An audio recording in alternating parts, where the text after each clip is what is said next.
Hello, everybody, and welcome to the AEW Modcast review special pay-per-view edition, because we are here to talk about AEW Full Gear 2025. Oh my God. I want to get straight into this. Dory, as always, thank you for joining me for this show. Oh my God.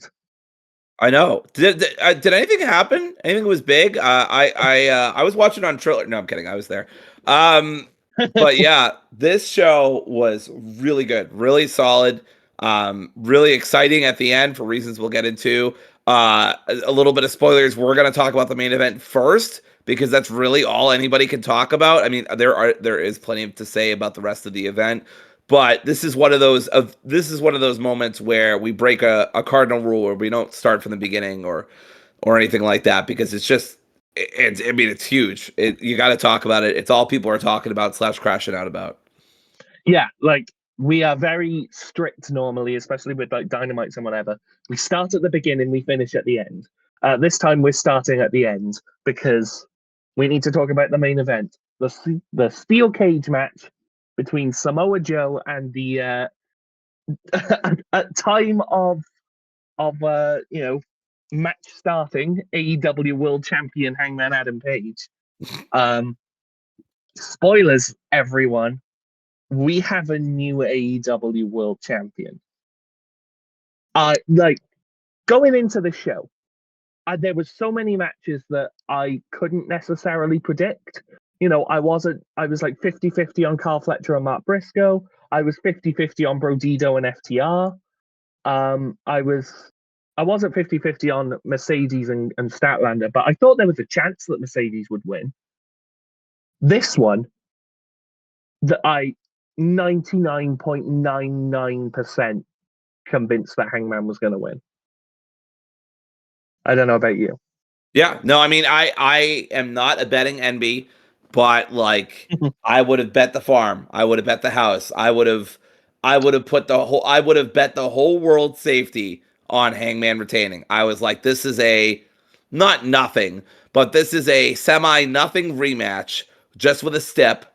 And it's to keep the ops out, probably for a limited time, but to keep the ops out so that Hangman can win. I was not correct about that. No. And I want to put this on record because I know a lot of people are very unhappy about the result, which is their right. I'm allowed to sort of disagree with them. Going into this match, I wanted Samoa Joe to win. And that's not a knock on Hangman Page, but I have felt for quite a while, even if I haven't necessarily expressed it in this podcast, I felt for quite a while that especially the main event scene in AEW has felt a bit safe. I wouldn't go as far as to say it's felt stale or boring, but it's felt very predictable. It's felt very, nobody's taking the belt off a Hangman anytime soon. And there are very few sort of heels that can legitimately face up to Hangman. So going into this match, I did have this sort of like, I kind of want them to shock me with this one, to put the belt on Joe, because I feel like if you're going to do a shock title switch, Samoa Joe is one of the most legitimate guys you could ever do. You could ever have to do that shock switch, because nobody's going to be like, oh, well, Samoa Joe doesn't look right with the title. Samoa Joe is like the perfect guy to photo of him drenched and caked in blood holding the AEW world title. Holy shit, dude. Talk about a legit champ. Yeah. And not been Hangman. To be clear, that was not Hangman shade. I don't think anybody thinks this, but that was not Hangman shade. Like, absolutely, he is as well. But goddamn, when Joe does it, it just hits different. Yeah, and like, so I wanted this, but never in a million years did I think that they would have the balls to do what they've done. I have to just pure, for the pure cojones of it all, I have to give Tony Khan his flowers for this, because I would never have thought in a million years he would be brave enough to pull the ripcord on Hangman Page's title run, after the sort of triumph of All In, for him to go. And to also say, like, there's some disingenuous people online saying, like, well, when other promotions do these kind of brave choices, people say like, oh, well, that's just stupid. Like, no, there's a difference between being brave and being foolhardy. Sometimes you take the title off the beloved babyface after absolutely no defenses at all. Hint, hint, wink, wink, nudge, nudge. And you just look like a complete asshole. But like here, it's like, sometimes you have, a beloved babyface not win the title in his hometown, win it in a kind of nothing match 2 months later when nobody cares, and then have him lose to Frankie Kazarian of all fucking people. Yeah. And then and it's not like I know some people think that Hangman still didn't get the reign he deserves. Look, he beat MJF, he beat Kyle Fletcher, he beat Joe at least once. And he beat all of them, and he beat well, he didn't beat Hobbs for the title, but he did beat Hobbs. He had great matches with all of these people, and he beat Mox to get the title in the first place. So it's like, I don't understand this idea that his reign wasn't better or wasn't good or whatever. Like, yes, it wasn't long. I know Adam has some thoughts about that, but there are so many deserving top talent like Ospreay or Swerve or MJF who are all in the running for it. MJF will be back soon. Obviously, we'll talk about Swerve. And Ospreay will probably be back for the Owen going into All In. So like, there's too many guys at the top of the card right now to really give Hangman like a year or 2 years. And I know some people don't agree with this, but I think generally speaking, baby faces are better in the chase than they are when they actually have the title. I was so elated when he got the title. I was so happy for like the first pay-per-view or two when he had it. And then it's like, there just wasn't much after that. Like the last thing I'll say before, Adam goes off too, I looked at the whole men's roster, everybody that's on the AEW website right now. There is almost no one for Hangman to fight that he either A, hasn't fought before, B, isn't tied up in their own faction civil war, see the Don Callis family, or soon to be the Death Riders, and then C, might have trouble like putting him over, aka Roosh. Like Roosh is literally the only person I could see who had some amount of credibility. I mean, it can't be Ricochet for reasons we'll talk about. Or it could be, but I don't think it would be a good idea, right? Roosh is the only one I saw that it would make, because he was a former world champion himself, and he's a big guy, and he could go toe to toe with Hangman on the mic. But I just don't know if he's willing to do the job, brother. I don't know. There's a politics about that I'm not sure. But yeah, other than that, I don't know. Unless you want babyface rivalries, which is fine. This is the thing. This is the thing. It was getting to the point where you would have had to turn some baby faces heel just to have Hangman beat them. If you want a long title reign for Hangman, you would have had baby faces turn heel just to be beaten by Hangman Page. And then where do they go? They're heel for no fucking reason, when oftentimes they were doing good things as baby faces. It gets to the point where it's like, you could put the onus on AEW, why didn't you make more heels? But at the end of the day, they've had a lot of big stars go out. You could say, why are they tied up in their own, sort of civil wars and whatever? But overwhelmingly, the sort of Don Callis family civil war is one of the top stories in AEW. The only one I would say is like, you could have had Ricochet be freed up, but also Ricochet's going to do good things. We'll talk about later. I did see people say that he could have faced Bobby Lashley. Yeah, I would have liked to have seen that. But then that's only one pay-per-view cycle, unless you want to stretch it out for two like they did with Joe. Which, where do you go? This is getting to Dory's point about short title reigns. We need to stop being afraid as a fan base of short title reigns.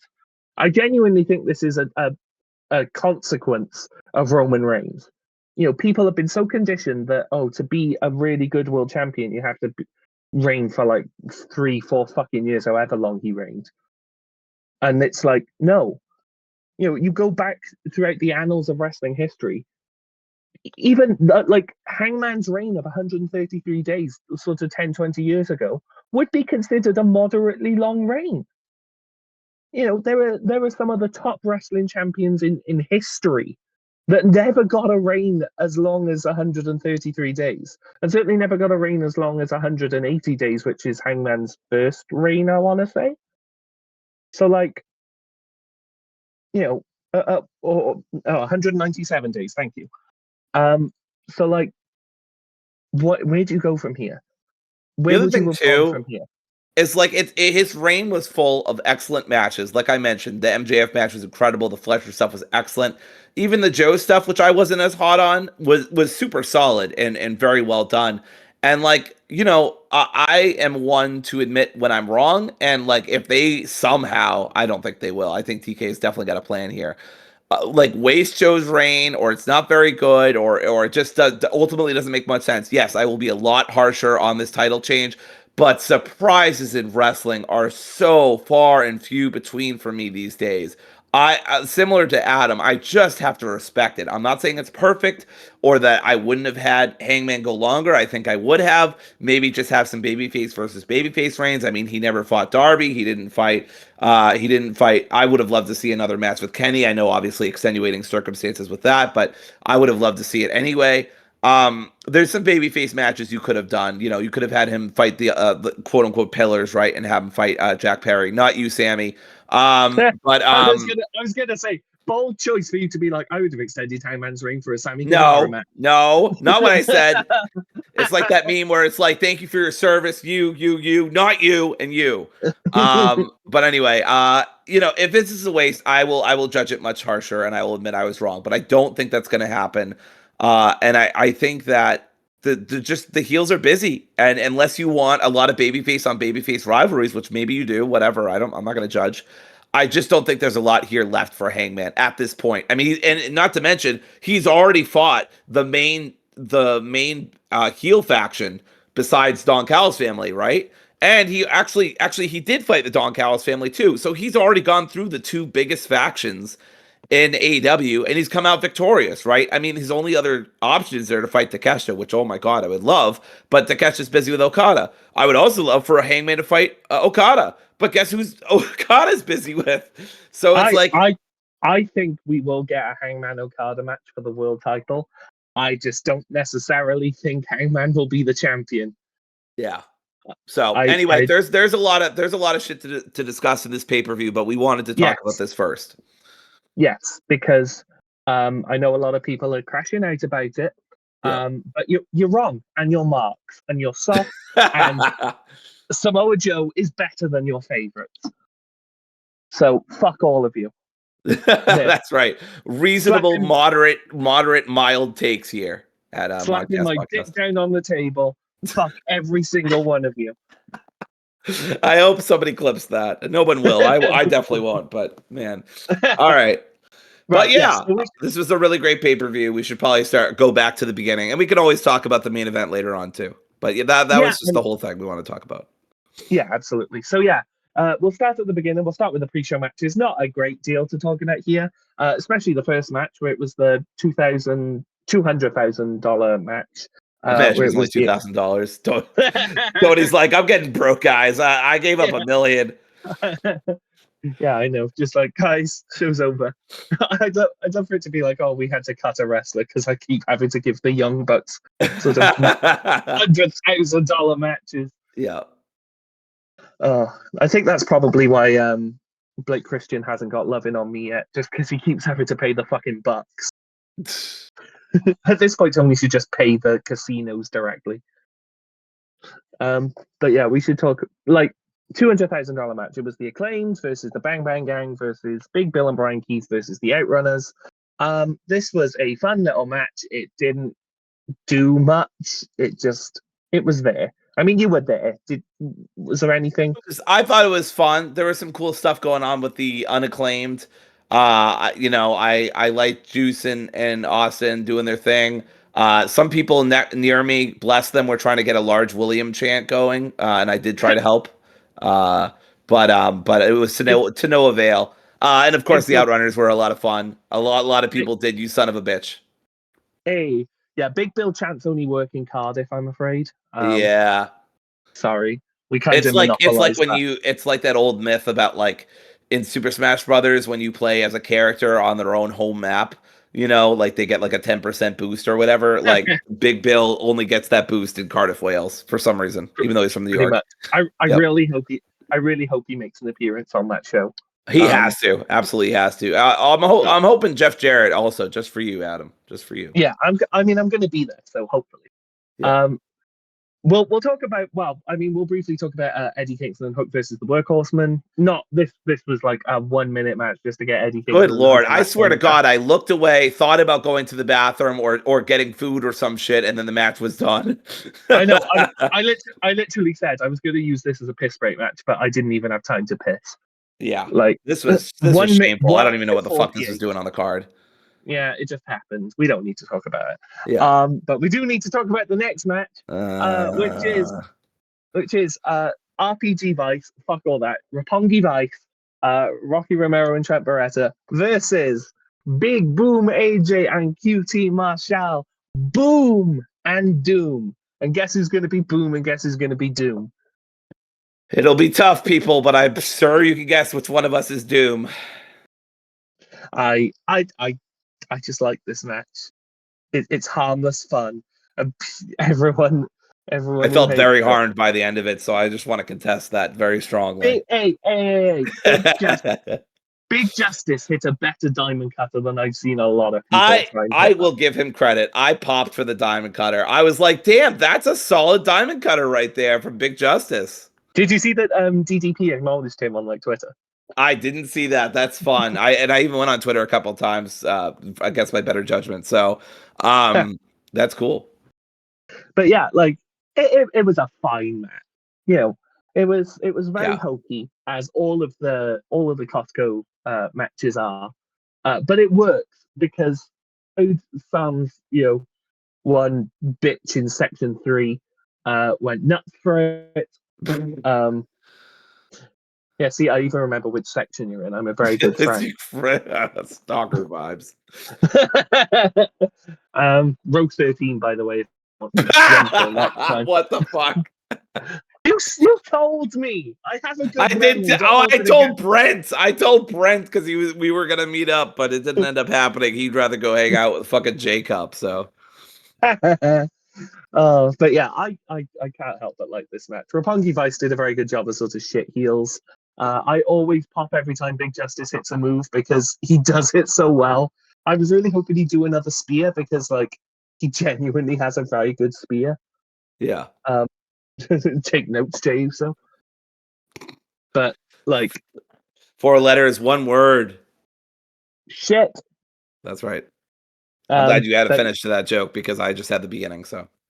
Well, there we are. We finish each other's sandwiches. That's a current reference, right? That really is. Wow.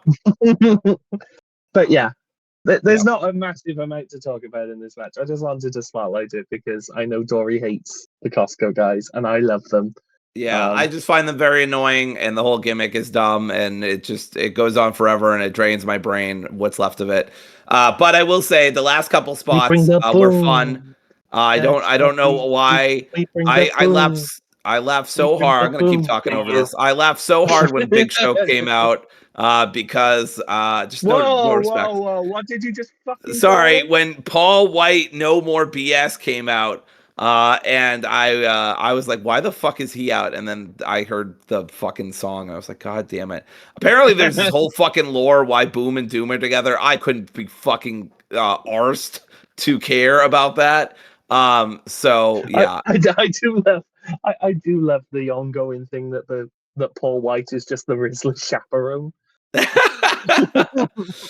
I always get a kick out of. I will say I always get a kick out of the fact that the Rizzler is not technically related. He's just hanging out. He's just a family friend. I will say this: the kid has just preternatural sort of camera awareness. Where Yes, it's like he does. every time the camera's on him, he spends like a split second doing what he's doing. Like he notices the camera and goes, "Oh, hit the pose. Grab my chin, do the thing." That's right. And it's like, fair play, kid. You've got a future in show business. I think at one point it zoomed in on the Rizzler looking very concerned, and a lot of people started laughing because it was just such a ridiculous inherently. All right, let's move on to the next fucking match. I don't want to talk about this anymore. Okay, yeah. Final match of the pre-show, and by the way, first match of the main card because Tony Khan did the thing again, and he should do it every single time because it looks brilliant every single time. Fuck the haters. It was the CMLL World Trios title match. with El Sky Team, the champions, Máscara Dorada, Místico, and Neon. Big Neon getting an AEW pay-per-view match. What a world. Versus the Don Callis family of Hechicero, Kazuchika Okada, and Konosuke Takeshita. And the moment this match was announced for the pre-show, everyone went, "Oh yeah, that's gonna bleed onto the main show. No way they're gonna have Okada and Takeshita in a pre-show only match." Yeah, they didn't have Okada period in the pre-show. I know. I'm shocked that they did. Hard sell, I can imagine. But I thought this was a really good match. Yeah, this was a great match. I had a lot of fun with it. There's a couple shaky spots here and there, but overall, Neon, Dorada, and Místico all looked really, really good. Well, Místico was only in it for half because they did the whole injury babyface angle. But I mean, for the time that he was in it, I mean, he looked sensational as he always does. They did do the music, of course. New Jersey did not know, nor did I, how to sing along. But you heard some like vague white muttering as the song kept going. People were like, "Oh, this is like one of those like songs that we like put our hands and wave to." So that happened. But this was fun. I don't know that there's a ton to talk about here. One of my favorite moments, Okada aura farming right at the beginning of the pay-per-view, just coming in, taking his damn time. And then Okada and Takeshita Hechicero try to get them to shake hands. And of course, Okada flipped him off again. I don't know how Takeshita keeps falling for this. But my favorite part is that Hechicero didn't do the shocked wrestler face, or he didn't overdo it. He just like went to the fucking ropes and he put his hands over his head. He's like, "We're going to fucking lose. God damn it." I know. He didn't do the sort of hokey, "Oh my God." Can you believe that happened? What? Yeah. He just he reacted like a human where it's like, "Oh, fucking hell, not shit again." Yeah. No, that was great. Any spots we want to highlight before we move on to the rest of the main card? I know we're flying by through this, but yeah. I mean, the main sort of story beat of the match, like you say, is the sort of tension between Okada and Takeshita. I liked the fact that obviously Hechicero, if the Don Callis family was going to lose, it'd be Hechicero that took the pin. I sort of like the idea because Místico got him in La Mística, his armbar. Hechicero immediately.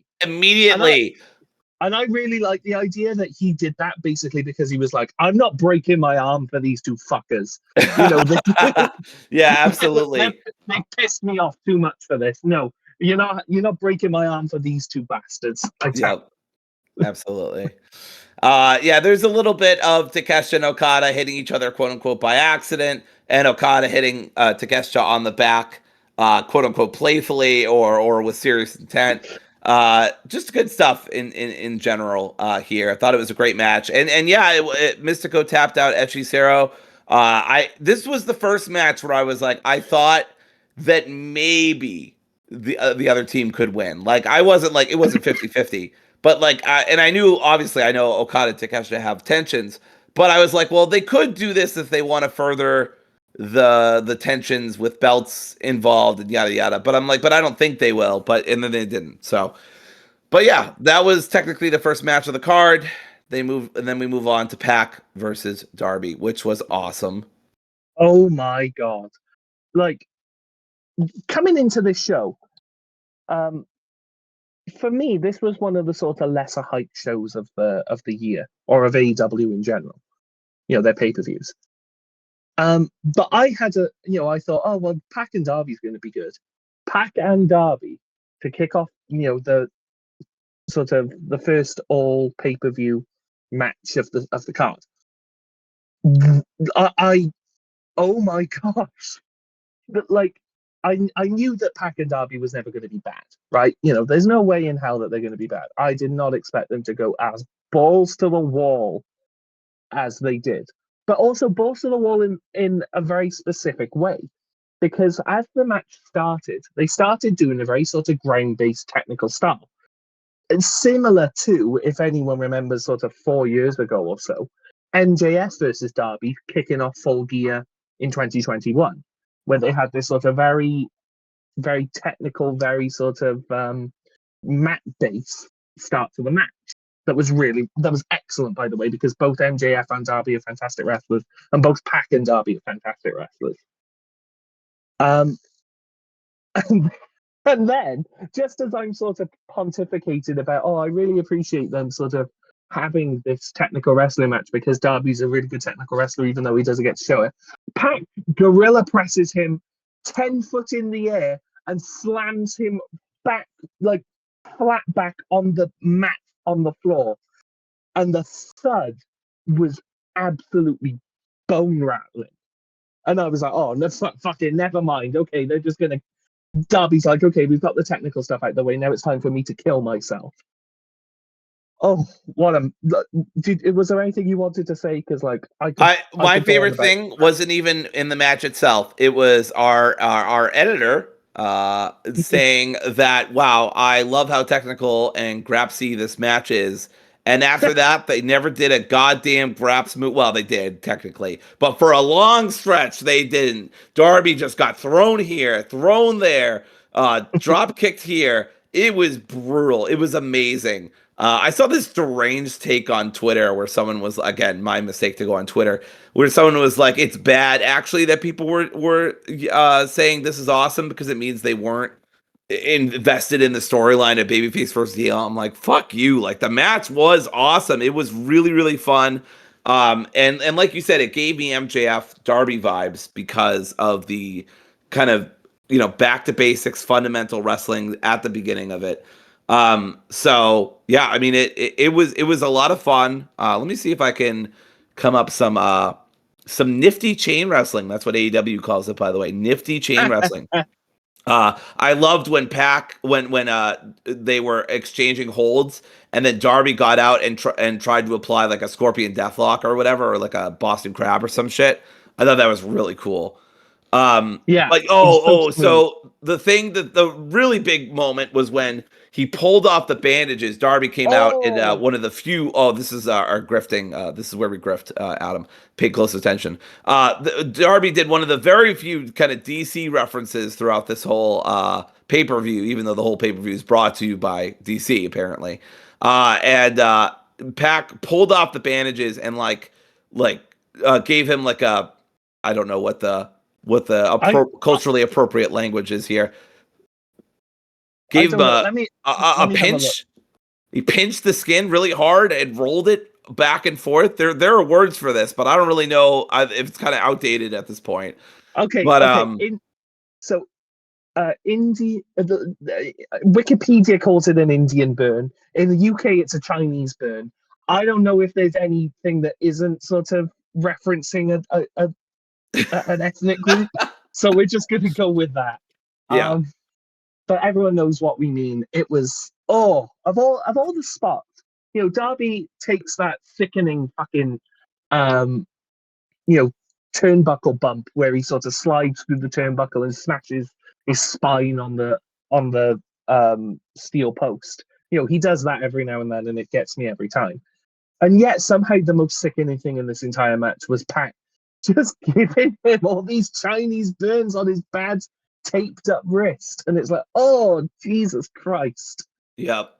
Another moment I loved is when Darby did that drop kick to Pac while he was sitting on the chair. I was so sure that he was going for a coffin drop, and B, he was going to go right through that chair because he's done it before, and there was nothing stopping him from doing it again. But he actually did connect with a drop kick.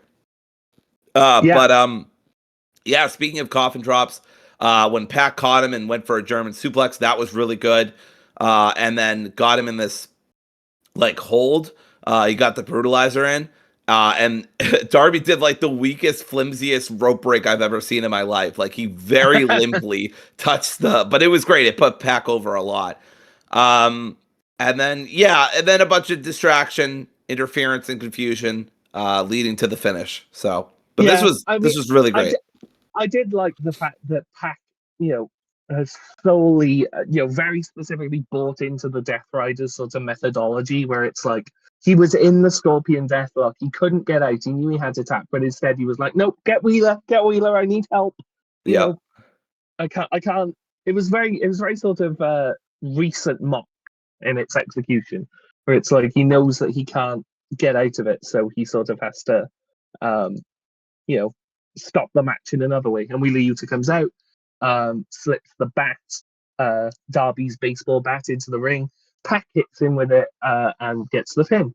And I expected Pac to win because it plays into the overarching story of the Death Riders, which is that everyone in the Death Riders can win, except for Jon Moxley. And we'll get on to that. Yep. But yeah, I thought this was a really excellent opening match.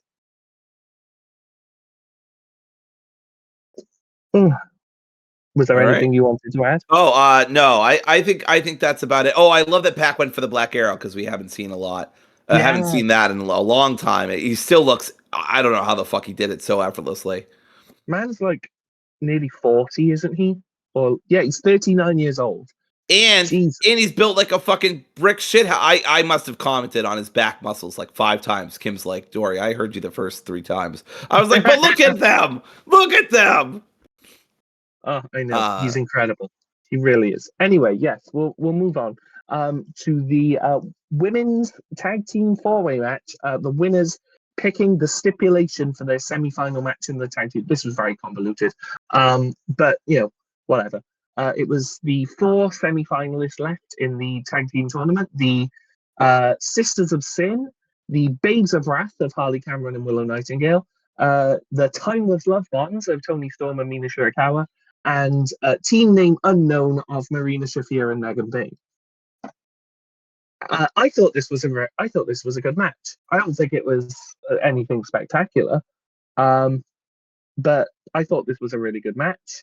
I thought that especially Willow looked really good in this match. Not that I had any doubt that she would.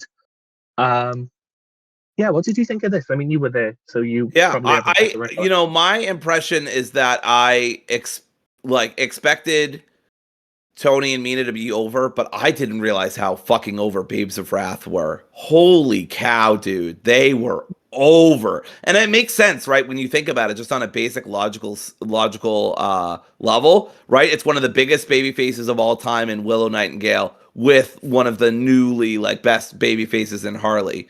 And it's a thrown together tag team, but I mean, people fucking love them. They were also fighting, as you said, the Sisters of Sin, as well as the Mega Mommies. I will not be accepting questions at this time. Thank you. And of course the Timeless Love Bombs, who were very, very over too. This was a solid match. I hesitate to even say that it was a great match, but it was a solid match.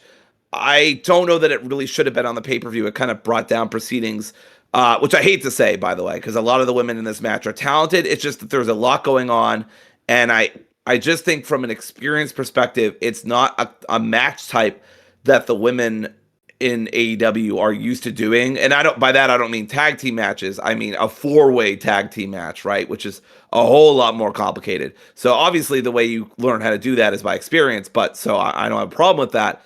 But I think that is part of why, the things were a little shaky at times. We had some flub ups and some mistakes. I'm not as hard on that as other people are. People make mistakes at their fucking jobs all the time. They're human beings, unless you're Julia Hart, of course. Then unacceptable. But in general, I'm pretty forgiving about that kind of stuff. Julia actually did do this one really great move, and I'm sure you'll appreciate it, Adam. When she walks on the top rope and does an arm bar, I know you love that move, so I really appreciate that spot. I'd really like her to institute this one move that I think is really good for her. It's where she walks out of the ring and up the ramp. I hope. I remember when you said, "I hope she." Turns heel out of the stadium or out of the ring or some shit, or out of the company. I'm done. I'm sorry. Yeah. I'm sorry, Julie. I like Sky, but yeah. I do want to call out this really cool. In all seriousness, this is a really cool transition. When Megan Bayne I want to say she threw Marina, and Marina did this really cool combo where. She came down on someone else and I can't remember what the hell it was. Do you know what I'm talking about when they did that combo move and it was really cool? Yes, vaguely. Although I gotta be honest, there was so much wrestling on this show. It's one of those things where I'm like, I need to go and watch it back to remember exactly what you mean. But yeah, they did a cool combo move. That's really what I'm trying to say. Ultimately, Storm and Mina won, which I thought was surprising because do you have them win here but also win the finals?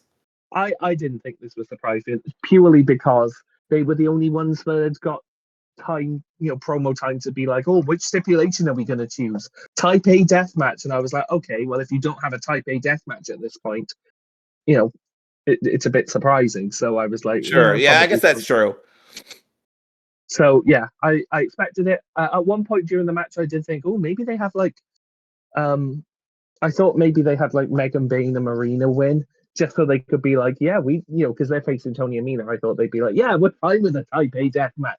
Fucking go for it. You think Marina Shafir is scared of a little death match? But Tony and Mina is probably the right call. I still expect them to win the whole thing. Yeah. But yeah, now we need to move on to maybe the match of the night. For me, it's definitely match of the night. Oh, for me, it's closer than definitely, but it's probably the match of the night, and probably overall the tag team match of the year for me. And all aspects of that statement considered, I'm considering Swerve and Ospreay versus the Bucks. I'm considering Brodido versus Okada and Takeshita. I still think this is my tag team match of the year, just because this threw me around like a fucking dog toy. Because I was 50-50 on this. Didn't know which way this was going to go. So every single sort of false finish and impact move had me leaping out of my seat. I was a nervous wreck during this match. But yeah, this was the AEW World Tag Team Championship match between the champions Brodido and Fuck the Revival FTR. And what a fantastic match this was. Adam, I have never yelled so much at a match in terms of false finishes, just biting on a finish in terms of thinking it is the finish. Like, I yelled so much during this match in terms of like, oh my God, Brody, get there. Oh my God, they're going to win. No, they're going to lose. I was less 50-50. I was like 75-25 FTR were going to win. But was I positive? No, absolutely not.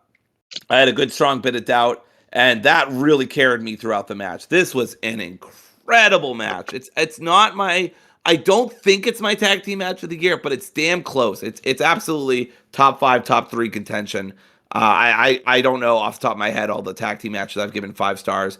But yeah, I thought this was an incredible match. FTR are so good right now as heels. I thought I would not want them to be champs again, but after they turned heel and they've had this great run and they have banger after banger match, I'm like, put the titles on them one more time.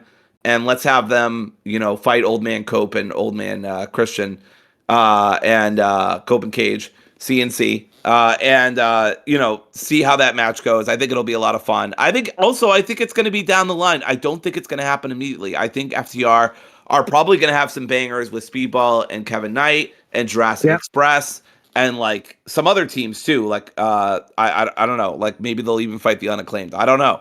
But like they'll. Do you know what?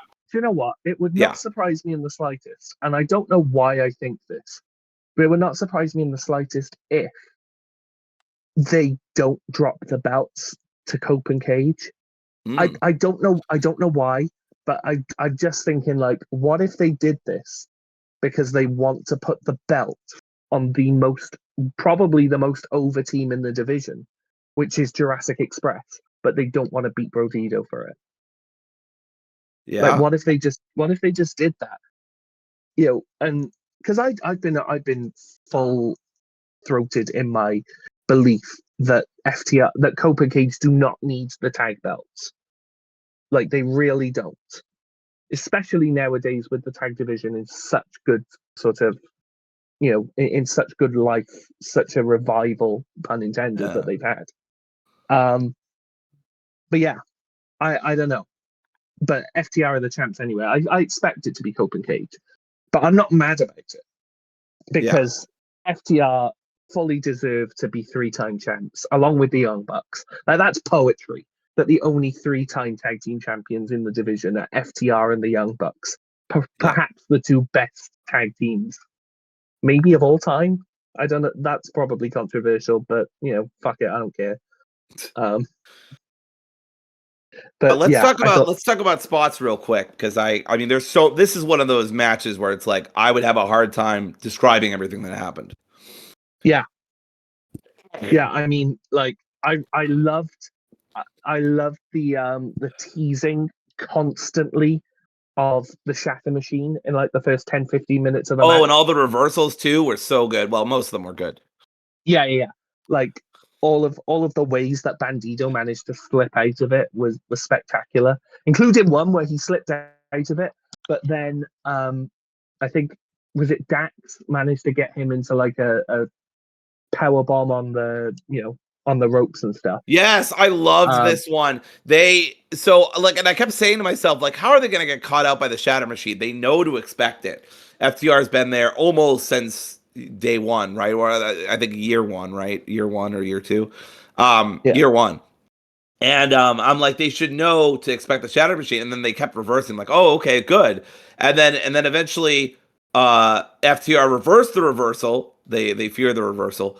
And like you said, Dax did that Liger bomb bounce off the ropes.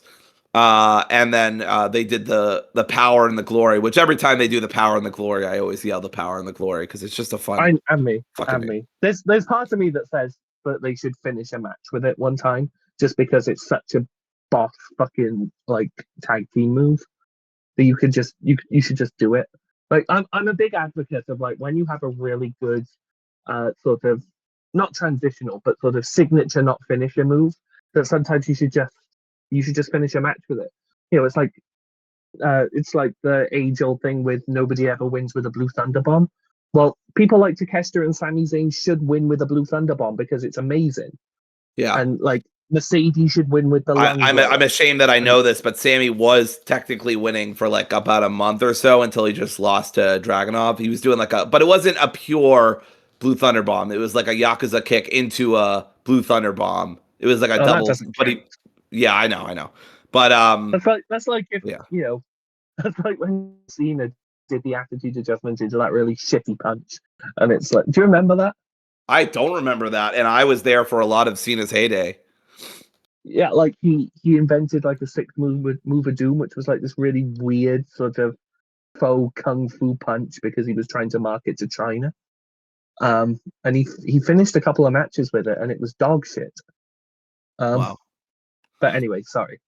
But yeah, this was probably match of the night. We need to move on because there's a lot to talk about. But go and watch this match. Like, just go and watch it. This was incredible stuff. A lot of the stuff Bandido did was good. And this was incredible. I don't know. Go watch this match. I know we just said that, but I'm gonna say it again. Go watch this match. My only two notes is Bandido probably shouldn't do the 21 plex, and Brody, you should have done the Macarena, or else you would have won. Thank you. Yeah, very true. Bandido needs to come up with a new finisher, but we said that before. Yeah. But yeah, the next match on the card was the Casino Gauntlet match for the AEW National Championship. This was so fun. This was fantastic. A lot of recent Casino Gauntlets on the men's side especially have been a little bit hit and miss. I'm thinking of like the All-In one. I wasn't particularly enamored at. This was a full return to form. Like, I loved this match because, and I've seen people online say this as well, a lot of the early Casino Gauntlet matches were very sort of moves and like purely about the action. Right? You know what I mean? Yeah. It was like people coming in and having like a sequence. This one was the first I see. Adam, you're kind of breaking up in and out. Oh no. Well, at least we have the audio. We won't have to start over. Adam, you still there? No. Am I back? You're back. Please tell me I'm back. You're back. Thank God. My fucking internet. Where did you lose me? I lost you at some people think it's all about the action or something like that. Yeah, what I was saying was the first couple of Casino Gauntlet matches were a lot more about the action. action and like having a sequence of good wrestling matches every time someone new came in. This one was the first Casino Gauntlet that I felt was a lot more story and character driven, if you get what I mean. Yeah, my favorite character was the pile driver from Mark Davis. That was my favorite character. Oh my god. It's so funny as well because like you had all of these sort of really quite big stars in the division. You obviously you started off with Bobby Lashley and Shelton Benjamin. Then you had Ricochet. Then you had a lot of the Death Riders and Orange Cassidy and Roderick Strong and Mike Bailey and all that. Mark Davis, obviously those who know he's a really good wrestler. But he hasn't been presented on the same level as any of the other guys in the match. So it was like, oh, Mark Davis, that's an interesting one. I wonder why he's in the match. That's quite a surprising one. He's not really a sort of viable contender for this title. And then within 30 seconds, he had hit two of the most insanely gnarly pile drivers I've ever seen in wrestling. And you're like, oh my god. I just closed my eyes and I counted to fuck. I just did it over and over again. Anyway, for those who get it, they get it. But yeah, Mark Davis looked incredible here. I feel like I always say that about Mark Davis. Roddy looked really good too, just backbreaker after backbreaker. And I think once or twice he did this move, and I'm like, Roddy, where's this going? And I'm like, oh, they landed right on their back somehow. I don't even know how he did that. Oh, he really is the Messiah of the backbreaker. Like really it's not just a gimmick. Like he does them better than anyone in the world. And speaking of the story stuff, Daddy Magic, after doing a Father Magic, as I love calling him, came in and just beat the shit out of Garcia. That was great. Yeah, I love that, and I really loved as well that even though Daddy Magic hasn't wrestled or hasn't sort of come out for a wrestling match in ages, the moment his music hit, a lot of people were like, "Oh my god, it's Daddy Magic!" Yeah. Like, fair play to him. I reckon he should wrestle more because I think he's a good wrestler, but he's one of the most fully formed characters in perhaps the entire company. His promo game is just on another fucking level. I mean, it's just. I was listening to that Collision promo he cut after Danny attacked him, and I was like, all right, don't go immediately into yelling. Like, let's start with the quiet and then go into the yelling. And then like it was perfectly paced. Like as soon as I was like, all right, Dad, Father Magic, I'm ready. Like fucking scream at that camera. He fucking screamed. I was like, this is sensational stuff for my taste. But yeah, he's great. And then Kevin Knight and Speedball both showed out. They had some face-offs too. They kind of teased that they were going to fight each other. And that was really fun too. But of course they ended up not. Actually, fun fact, Daddy Magic was the last entrant. Yes, he was, yeah. Which is really interesting. Although I feel like they've done that a little bit quite a few times where it's like the last entrance is someone you wouldn't expect to sort of move the story along in a bit. Like at All In, it was Max Caster. At All In the year before, it was Luchasaurus. So they like doing that, having the last entrant be someone who isn't going to win, but has sort of a big storyline thing to do in the match. Now we had another funny moment here with one of our other friends saying, I'm not sure that Ricochet is going to win. And of course I was there live. So I already knew what was happening. And I was like, yeah, I think that might've been me. I thought it was John. I could have sworn that he said it, but whatever. I'm going to look in the chat. I think that was me. Oh, maybe it was. I just remember saying, yeah, I was trying to be so careful about spoilers. I said, because I think he like ate shit at some point. I was like, it may not. I was like, it may not be Ricochet. And you just went, yeah. And I was like, oh, okay, no, it is Ricochet because you were like 30 seconds. You were like 30 seconds ahead of everyone because it did happen quite quickly. Ricochet sort of snuck in, hit the spirit gun on Kevin Knight, and sort of stole the title essentially, which is perfect for Ricochet. Which is a great finish. Bookers love doing shit like that. Ricochet's the inaugural national champion. Good for him. I'm really glad, though. I think his whole story has been about getting singles gold for like this whole year. So I'm glad it finally happened. Yeah, absolutely. And I think he's a really good choice for the first champion because he's a legitimate guy who will. I think he's going to go around to all the sorts of partner promotions and independents, and he's going to go and have really good matches everywhere. But he's also a guy that, will not have any problems sort of wrestling all the time to defend the belt because he's Ricochet. He can wrestle like 7 days a week. He's in that good a shape. So I think it's a really good choice. It's a I completely logical agree. choice. It's a logical choice. It made sense for the stories that were going on in the match. Excellent stuff. So moving on to what one could argue was one of the matches of the night. I would. I I didn't expect it to go the way that it did in a very specific way, and we'll get onto that. But this was the no holds barred match between Jon Moxley and Kyle O'Reilly. I thought this was a fantastic match. I'm getting tired of saying that on this show. I really am, but this was really, really good, and this had a very different vibe. And we'll get onto this when we talk about some of the other matches on the card.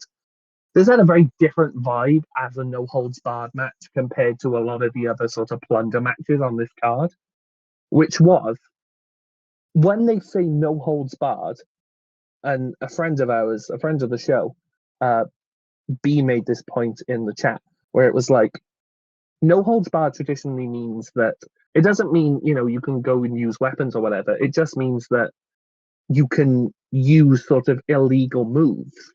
You can have submissions in the ropes. You can go for the eyes. You can, lock people up in holds that would be otherwise illegal in a wrestling match. And they exhibited that spirit really, really well in this match. Yes. Yeah, this was such a fun match. And I've said before in the weeks leading up to this, I'm not always super big on, the technical side of things sometimes. But I really enjoyed this. This was just a lot of forking fun, if you know what I mean. I actually so somebody had this quote from Brian saying, "This is what no holds barred actually means in a wrestling and jiu-jitsu combat fighting sense. It's not about weapons, but holds and joint manipulations that are usually not allowed." And then they add Jon Moxley, "Hey girl, beer me that fork."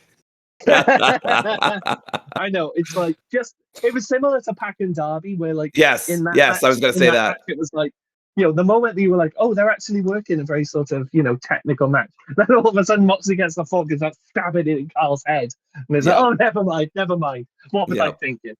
But yeah, I did like as well, by the way, that they stuck to only 2 weapons. It wasn't like an all-out plunder match that you would expect. They had a fork, they had a chain, and they worked within those boundaries to create a really, really good wrestling match. Absolutely. Yeah, this was really fun. There were lots of moments where I was like, added if you know that Kyle is diabetic, type 1 diabetes. Just makes you just kind of woozy just thinking about it. He stabbed him in the nipple. Oh God, pepperoni slices, anybody. Yeah, it was gnarly. I just was like, oh. Somebody behind me was like, oh, that was sick after the match was done. And I was like, I looked directly at Kim and I was like, Kim, that match was sick. I loved it. Because I'm a petty bastard. But yeah, it was so good. Unfortunately, I feel like we should note that Kyle did come out of this match injured, which I'm not fucking surprised. Or maybe he's not injured, but he's not medically cleared, so we don't exactly know what's happening. I guess he was going to be in the he was going to be in the C2, but that's not happening anymore. Yeah, that's a shame. But in fairness to him, though, a lot of people thought that this was going to go the other way. A lot of people thought, oh, well, Mox has lost like God knows how many times to Kyle O'Reilly. This is the one where he, gets his win back. No, that's not the story. The story is that Jon Moxley cannot beat Kyle O'Reilly no matter how hard he tries. Even on Jon Moxley's home turf, which is like the no holds barred match is his match, he cannot beat Kyle O'Reilly. And Kyle O'Reilly, even though he got injured, and even we wish him a very quick recovery because I want to see him back as soon as possible after this match. He looks like the biggest badass in the world because Jon Moxley is the ace of the company, and this is the guy that perpetually has his number. Fantastic booking. And fair play to Jon Moxley. Made Kyle O'Reilly look like $1 trillion this entire feud because Jon Moxley's one of the best in the world. But what I was gonna say was at the start, this didn't go the way I expected in one key way. The Death Riders did not put Jon Moxley down. I feel like I've been predicting this for months now that they're going to get fed up with him, and they did. They signaled it basically in the way that they've been looking at each other, sort of giving the eyes that this dude's got to fucking go. He's lost the plot. Yeah. But it didn't happen on this show, and in retrospect, given all the crazy shit that did happen on this show, I'm kind of glad it didn't because I wouldn't want it to get lost in the shuffle, especially with the main event that we talked about. But yeah, I was surprised in the moment. Yeah, I really love this, and just the way that they utilize, like you said, the small amount of weaponry that they had was really well done. O'Reilly getting put over clean was what cinched this as not just a great match, but a really great match for me. So I really enjoyed it. But there's not actually much else to say about this match. But go check it out. If you like a bloody good time, you'll have a bloody good time. Speaking of a bloody good time, how about that no DQ match with Briscoe and Fletcher? So you how I said that Brodido and FTR might be the match of the night? This is my other one where I'm like, but this might be the match of the night. You know what I mean? Absolutely. These guys have the most incredible chemistry I've maybe ever seen in 6 matches, dude. 6 matches, and they still got a 4.5 out of 5 from me. I don't fucking know how they did it. This was amazing. They got a 5 from me. This was I'm on diminishing returns, but I mean the fact that they still put on an excellent match is wild. I mean, it helps that they had never had a no DQ match somehow between them. This was their first one. So, but it's just such a feel good ending, and such a great match in general. A lot of, my favorite part of this match was the fucking tinfoil step ladders that they kept bringing out, that Mark kept crashing into. Just great shit. Yeah, honestly, it was so funny as well because I think it was John in the chat, friend of the channel, was like, why are they bringing out these rinky-dink tiny fucking ladders? And then Mark Briscoe just rockets himself through one, and it's like, that's why. So he could do that. But to my point earlier, where all of the plunder matches had a different vibe to them, the previous one, Moxley and Kyle, had a very sort of grounded, no holds barred, limited themselves to only one or two weapons, and made it about the holds and the sort of violence of it all. This was your plunder match. This was absolutely everything. Throw it at the wall. We got chairs, we got ladders, we got tables, we got tacks, we got I don't fucking know, other tables, other ladders, the screwdriver, all of just absolutely throw everything at it because this is the final blow-off match of this literal years-long sort of rivalry. It's not necessarily a feud, but this rivalry, this pure wrestling sort of. Yeah, when they had their first match, Kyle still had hair, which is a weird sentence. Mark didn't. Bald. Yeah, but he has hair now. Which is I know. Carl had hair and Mark didn't, and then Mark has hair and Carl doesn't. It's a really beautiful story that Tony Khan has told here. Okay, yeah, but no. But what I was going to say was Tony Khan's maybe biggest strength as a booker for me is his matchmaking abilities, essentially, where it's he can see who has chemistry and who doesn't, better than maybe any booker I've ever known. And he saw almost immediately in their first match, which was in Ring of Honor, he saw, oh, these two have some sort of connection. You know, they know what to do with each other. And he has milked that cow so wonderfully over the last year and a half to give us 5 more phenomenal wrestling matches. And then this blow off, which was gloriously violent. Just there are so many spots in this match we could be here all day. You know, the thumbtacks, the screwdriver, and all the story and all the lore of that. You know, the will they, won't they with Don Callis, the Don Callis family, and Mark Briscoe perhaps joining it if he lost. But no, sometimes you just gotta put the belt on someone who thoroughly deserves it. And I don't think there's been anyone in AEW that deserves this belt more than Mark Briscoe. Phenomenal bit of business, this. Yeah. Can't say highly enough about it. Was there anything that you wanted to talk about specifically in the match? Besides the tinfoil step ladders, the barbed wire table was really good. The screwdriver actually sold me on the finish. I thought Fletcher might get the win off that, but they didn't.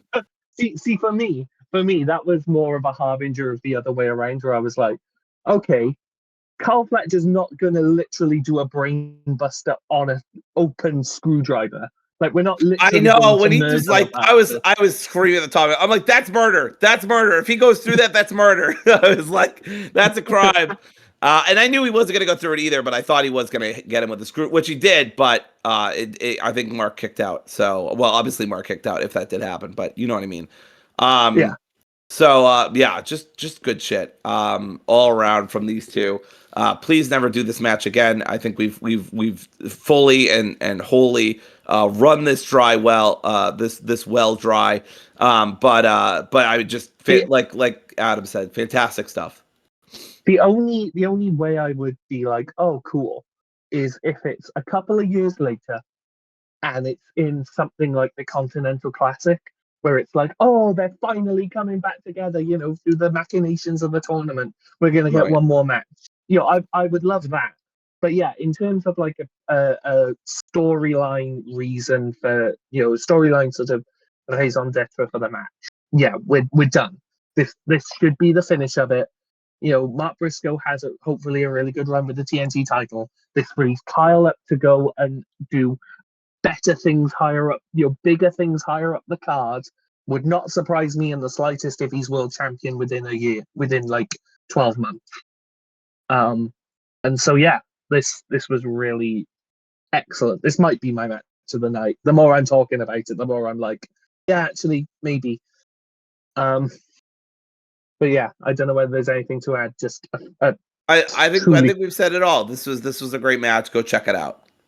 Yeah, truly spectacular. Loved every minute of this.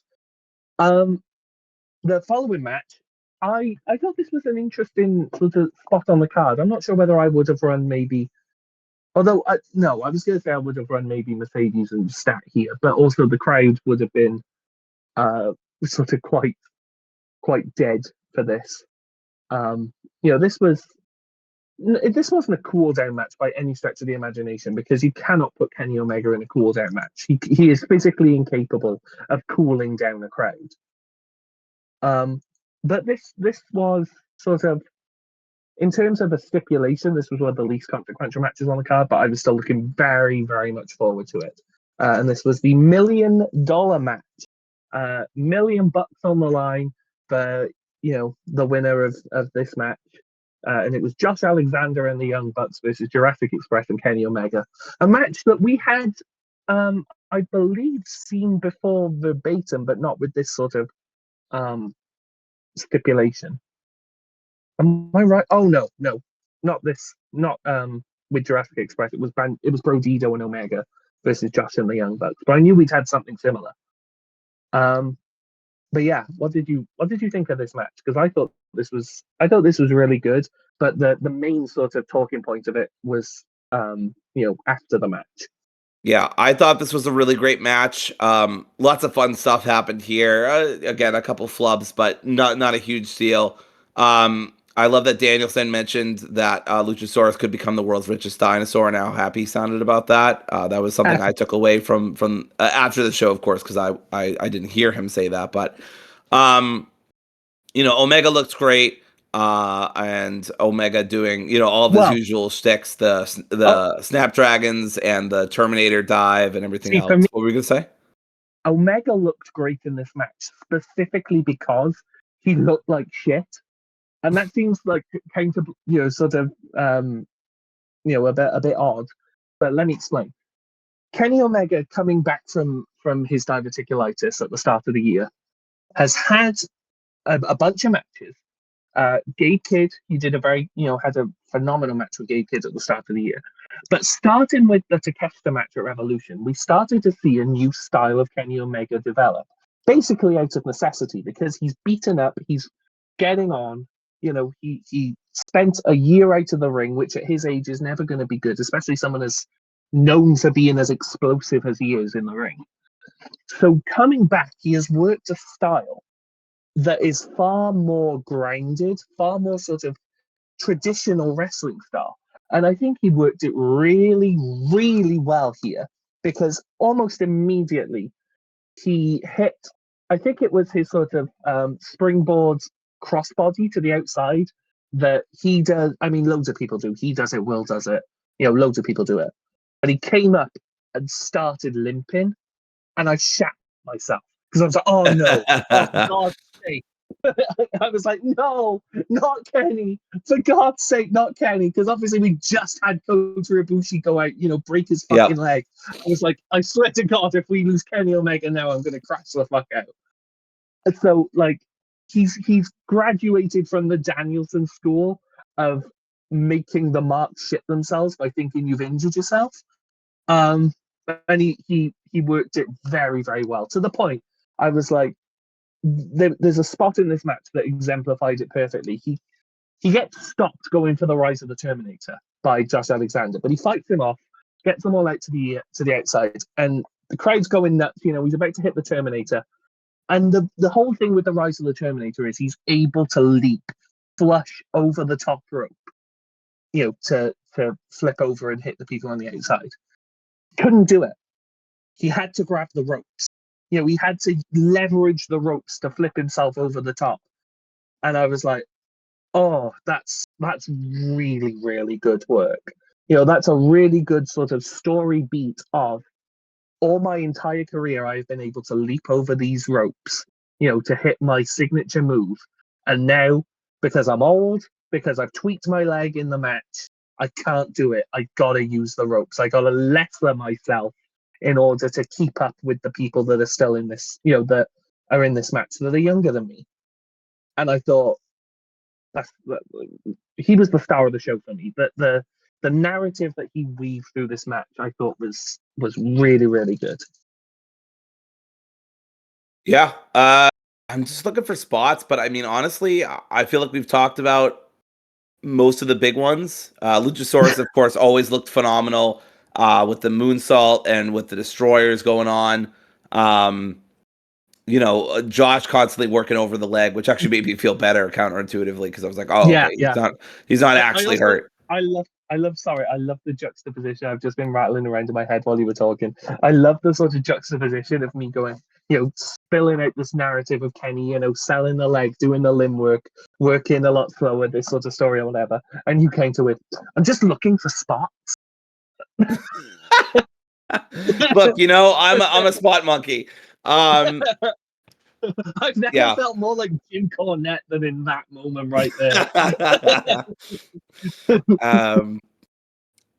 Yeah, there's really I'm looking at the results page, and I just want to pull, I just want to pick out something else to talk, because this is a really great match, but I'm just not seeing a lot that I remember that moment that we haven't already discussed. So I just wanted to shout out Luchasaurus mostly in his moves, which looks really good as always.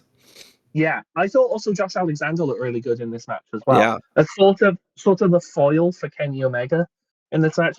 obviously Jurassic Express and the Young Bucks were going to match each other sort of pound for pound, style for style. But I really appreciated Josh's work as like Kenny Omega's sort of antithesis in this match. You know, the younger, stronger, you know, quicker version almost of Kenny's style nowadays. I thought was really, really good. But obviously Kenny Omega is just so good. You know, he's the for my money the greatest wrestler of all time. You know, I'm putting my hands at the crowd. You know, we're not on camera, but like, you know, as is my opinion. You know, he's so good that eventually Josh just sort of has to bow down. Essentially, God, I wish we could have had Prime Kenny versus Prime Josh Alexander. What a match that would have been. Thanks, Scott. Yeah, fuck you, Scott D'Amore. Fucking wank stain. You had so much time and you spent it on Moose. Fucking Moose. Ugh. So anyway, the match finishes with Omega hitting Josh with a one-winged angel on the floor, which at that point I was like, oh, okay, well then he's going to break up, you know, whatever's going to happen in the ring and they're going to win. This is a match I definitely got wrong. But the Bucks got Jack with the PT trigger and won the $1 million. Now this was like a surprise for me because I thought they would lose and the Don Callis family would attack them. And then you know, obviously Kenny would save them, or the Bucks, they would all work together, yada yada. But they played this off very differently. So after Callis gets in the ring, said you know, takes the Bucks to go celebrate. The Bucks are part of the family, and they go up the ramp, and Josh starts attacking Kenny, and the Bucks are conflicted. Everyone in the crowd saying you sold out, or booing the fuck out of them. And then the Bucks throw the money down. They charge to the ring. They take out the Don Callis family with the super kicks. Jack and Luchasaurus get back in and help clear out everybody else. Lots of handshakes and hugs.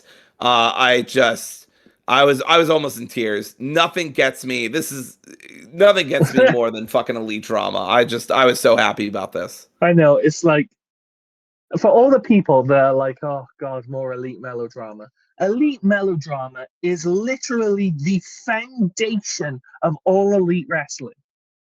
You have got to just let them do it. Even if you hate it, it is the thing that binds this company together, is these 3 or 4 men, however many you want to include in this, and all of the sort of shenanigans, the hating, the loving, the breaking up, the coming back together. It's the heart of this company. And every time we go back to it makes me emotional. I was so happy that this happened. And it makes me sad because I think that the fact that they've done it is probably a harbinger of like, these guys are wrapping up their careers. You know, especially the Young Bucks. They haven't been shy about it. But that's a conversation that's a crash out for another time, because we got the elite back. What the fuck more do you need? I didn't crash out. I crashed in. I don't know what the hell that means. But I was very excited about this. Genuinely nearly tears in my eyes about this. I was screaming. I was so happy. I took a video. When they knocked the hands away at first, I was like, oh no, they're not gonna. And then I was like, wait, they're gonna hug. I think somebody said that in the crowd. I was like, oh yeah, they're just gonna hug each other. But just such great stuff. I'm so glad the Elite are mostly back together. There's still a little bit of not the Elite being back, but we'll see if that plays out with Hangman or not. Hangman's always kind of been on the outside of the Elite, so we'll see. But yeah, great stuff. And then we come to our main event, Adam, which, I mean, there was no match after this, I'm pretty sure. Chris Statlander versus Mercedes Moné for the AEW Women's World Championship. You people in that All right. arena. No. Fuck off. First off, we were tired. We were tired, dude. And you guys wanted this to main event. I wanted this to main event. I'm you guys. But like, you disgusting fuck. You misogynist, sexist bastards. You sat there while 2 of the greatest women's wrestlers of their generation put on one of the greatest women's matches in all elite wrestling history. You sat on your hands. You kept your mouth shut. You went to go to a fucking toilet. You bastard.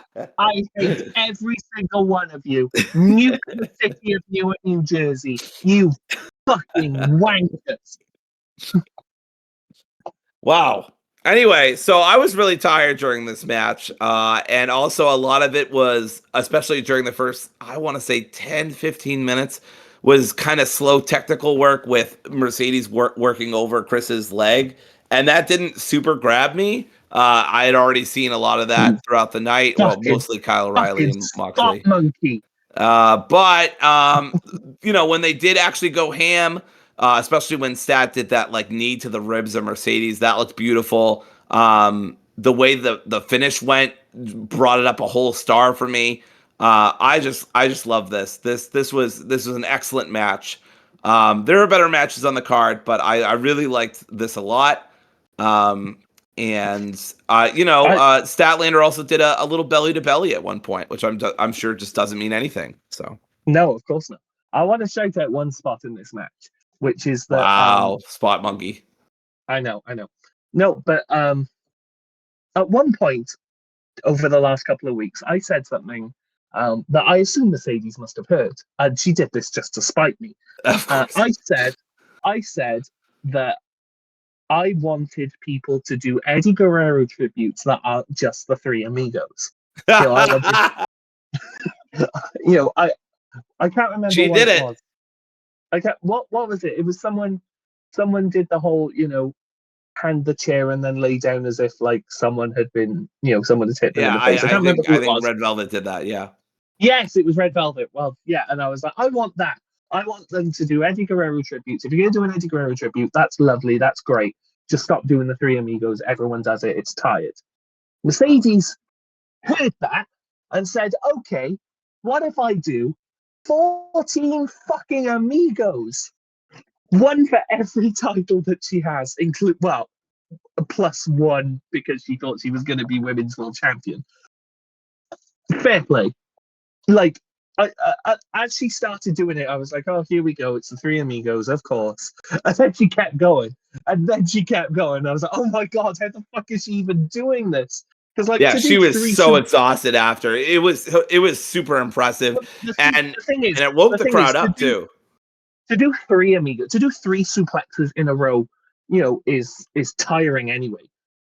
To do 14 to a woman who is substantially bigger than you, that's a feat of endurance that is truly mesmerizing. Like, fair play.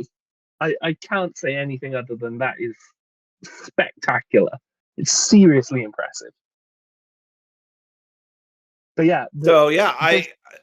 I completely agree. She was very spent after, and she just was breathing really hard. And I mean, everybody was clapping. I mean, even the people who were like, "Oh, there were some people around me. There was even a kid. There was a few people around me who were like, "Oh, can we just end this match?" I'm like, "Shut the fuck up! Like, this match is great. Like, you guys just don't appreciate Mercedes for some fucking reason, or women's wrestling. I don't know. Probably both." Yeah, like there has only ever been one Mercedes match where that sentiment was valid, and I was there for it, and I shared it, unfortunately. But this was certainly not willing. This certainly was not worthy of any sort of criticism or boredom or whatever. This was a really, really excellent match. Yeah, I loved it. It was a slow start, but Statlander really sold her arm really well. She did a lot of really kind of subtle psychology stuff that I couldn't really super see, but like I've now since heard from of like the way that she picked Mercedes up or didn't pick Mercedes up and how she shifted her body and stuff like that. Eventually we get to the finish and Stat hits, so they're going back and forth. Mercedes kept going for the Moneymaker over and over again and trading pile driver reversals, which is always going to be cool and impressive, even if it's a little, similarly to the Three Amigos, a little tired at this point. And Stat hits the Saturday Night Fever, excuse me. And I'm like, as soon as she hits it, I'm like, oh, okay, awesome. She got her with her finish, but Mercedes is going to kick out. 1, she's going to kick out. 2, obviously here's where she kicks out. 3, this was the moment of the match for me. I couldn't believe it. I thought that I knew Mercedes was going to lose, right? Because Stat has already lost to her twice. The best moment of the match was when it finised for Dory. That's right. Yeah, absolutely. Point that out. Absolutely. Misogyny Inc. right over here. So she she hit that move, and I was like, I thought looking at the match that maybe Stat was going to hit the seatbelt pin, or Mercedes was going to screw herself out by trying to cheat and failing, and then cost herself the match. Like something screwy would happen that would cost Mercedes the match. But no, it was the cleanest of clean finishes. All that happened was Stat hit her finisher, and she got the 1, 2, 3. Couldn't happen in that other company, I'll tell you that. But certainly happened here, and I was elated for it. That brought the match up a whole star for me. Excellent finish, incredible finish. Just Mercedes put over Stat so well. I'm really interested to see how fucking grifters, put her down after this. Yeah, I mean they'll try, but at some point, even the hardcore grifters will have to acknowledge that she is one of the greatest wrestlers of all time. Just pure and simple. Yep. Just the impact that Mercedes has had on this industry will be felt for decades to come. Fully believe that. But yeah. Briefly, there was a segment backstage where Don Callis was trying to keep the peace between Okada and Takeshita. When Don Callis brought up that Okada's defending the belt in the C2, Takeshita said he's entering the tournament too. At which point, Carl Fletcher came up, sort of pissed off at everyone because he just lost his title and they were nowhere to be seen. And he said, I've lost my belt, but I won't be beltless for long because I'm also entering the Continental Classic. Oh my God, I'm so excited for this. This is going to be maybe the best tournament that AEW's done if they nail it. Like, this is going to be good. This is going to be good. Sorry, Adam. I'm just looking for the spots in this promo. No, I'm kidding. Yeah. Yeah, I was very excited. I just kept screaming throughout this whole thing. And Kyle was like, "Where was my boyfriend? Where was my best friend? Why were none of you there for my TNT, championship match? Why did no one help me?" So I like them kind of tying that loose thread together a little bit. Yeah, I'm very excited for the C2. I think that they're making the announcements either today or tomorrow, or obviously on Dynamite. But I'm very excited regardless of when they do it. We have just one match left, by the way, and technically we already talked about it. Yeah, I mean, we don't need to talk about the match anymore, but we did not talk about what happened after the match. Right, let's talk about that. So yeah, Samoa Joe. Whose place of residence? Sorry. Yeah, Samoa Joe is holding up the the belt aloft. He's just won. The cage has come up, and the lights start thanks to dim. Hook, by the way. I said thanks to our favorite resident wrestler, Hook. Oh yeah, I don't want to talk about that. We should, but I don't want to. No, I don't care. He turned heel. I hope that actually means he'll do something. But you just know he won't change his fucking style at all. He'll just do the same shit he's been doing for the past 6 years. So I couldn't. Well, he wrestles heel anyway, which is to say that he does fuck all. Right. So anyway, the cage comes up. The lights go dim. Adam, what happens? Whose domicile? That's right. Yeah, so the lights sort of go down. The Ops dojo that Samoa Joe set up earlier in the night is sort of, which included Shane Gillis, by the way. What? Wait, what? It involved Shane Gillis, the comedian and actor. That was Shane Gillis at the end, who got house called. No fucking way. I'm pretty sure. I saw the picture and people were commenting that it was Shane Gillis. I could be wrong. I think it just looked like Shane Gillis. Maybe it just looked like Shane, but it really looked like Shane Gillis. I think that would have been a lot big. I would have known about that if that was Shane Gillis. Because Swerve kicked his fucking head off. But yeah, the Ops dojo is down in the ring. And it looks like they might be sort of, going against Hangman again. But the lights come down. The spotlight comes back up, and it's Prince Nana, and the crowd erupts because they know what's coming. And yeah, Swerve Strickland comes back looking absolutely massive. Like, he has been bulking like crazy in his time off. He looks like an absolute mega star. and new theme. And I saw some people sort of getting a bit angry about the theme. I thought it was fucking brilliant. They got Wu-Tang Clan on it. Yeah, like fuck off if you hate, whatever. They're for the children. Like to. Yeah, yes, they are. Nobody whose name's Ghostface Killer is not for the children. Absolutely. But yeah, I in the shock of it all, I don't think I registered just how monumental this was to have Swerve Strickland fully and utterly, because like he slid the chain to Hangman Page at All In, but that that could have just been sort of hating John Moxley or whatever. This is a full-throated no. I am on the side of the Hangman. Prepare to die. Yeah, and he looks incredible. He wrestled. He took out like 10 different people. Looked brilliant doing it. Yeah. I think he's going to be world champion. I'm gonna put my money down. He's going to be world champion within 2 months. I'm thinking either World's End or Revolution, one or the other. I'm thinking World's End. If it isn't World's End, I could also see it be in Australia. They have a big show in Australia. It's not a pay-per-view, but it's like last year, if you remember. Sure, yeah. So, put it this way. I do not think I think Samoa Joe was going to drop the title to Swerve Strickland. Again, by the way. But that's not a bad thing. I kind of like that it's like one of those simmering things that Samoa Joe just keeps losing to Swerve. But yeah, looked like $1 million.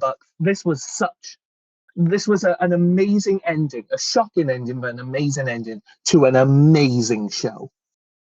One of AEW's best pay-per-views in a long, long while. And that's not to say that the pay-per-views have been brilliant all year, but this was something special for me. This was really excellent. Yeah, I'm not as high on it as Adam, which is funny because I was there, but it was a really great show, and I'm really glad I went. I had a lot of fun. That Brodido match just absolutely made/destroyed my night. The Mercedes match, the Mark Briscoe match, seeing him. That's the second time, by the way, I've seen Mark Briscoe get singles gold because I was there for when he beat Eddie. So I was also there for when he beat Fletcher, which is just nuts. So yeah, and of course, just like I said, the Brodido match too. I can't shout its praises enough. Just an incredible match. Yeah, I'm really interested to see what happens. The C2 is next up. World's End. I've already bought tickets to the Hammerstein, so I'll be there for Dynamite and for Collision. So I'll be home for the holidays. And by the home, I mean fucking Hammerstein. Which is apparently owned. By the way, look this shit up. It's owned by a fucking religious cult.